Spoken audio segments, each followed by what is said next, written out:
TDP మహిళా నాయకురాలు పీతల సుజాత. ఈమె చాలామందికి ఎవరికి పెద్దగా తెలియని కూడా తెలియదు. ఆమెకేదో చంద్రబాబు నాయుడు ఏదో ఒక పదవి ఇవ్వగానే ప్రెస్ మీట్ పెట్టి వైఎస్ జగన్ గారి భార్య భారతి మీద అవాకులు చెవాకులు పేలుతుంది. నువ్వు ఒక మహిళవై ఉండి ఇంకొక మహిళపై అలాంటి వ్యాఖ్యలు చేయడం అనేది సిగ్గుచేటు. ఫస్ట్ నువ్వు ఆ వ్యాఖ్యలు చేసే ముందు నువ్వేం వ్యాఖ్యలు చేసినావు?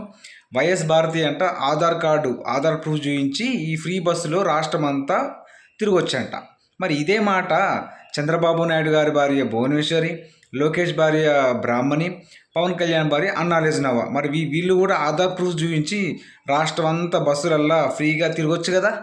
ముందు నువ్వు ఒక మాట మాట్లాడే ముందు ఆలోచించి మాట్లాడాలి. కొంచెమైనా బుద్ధి ఉండాలి.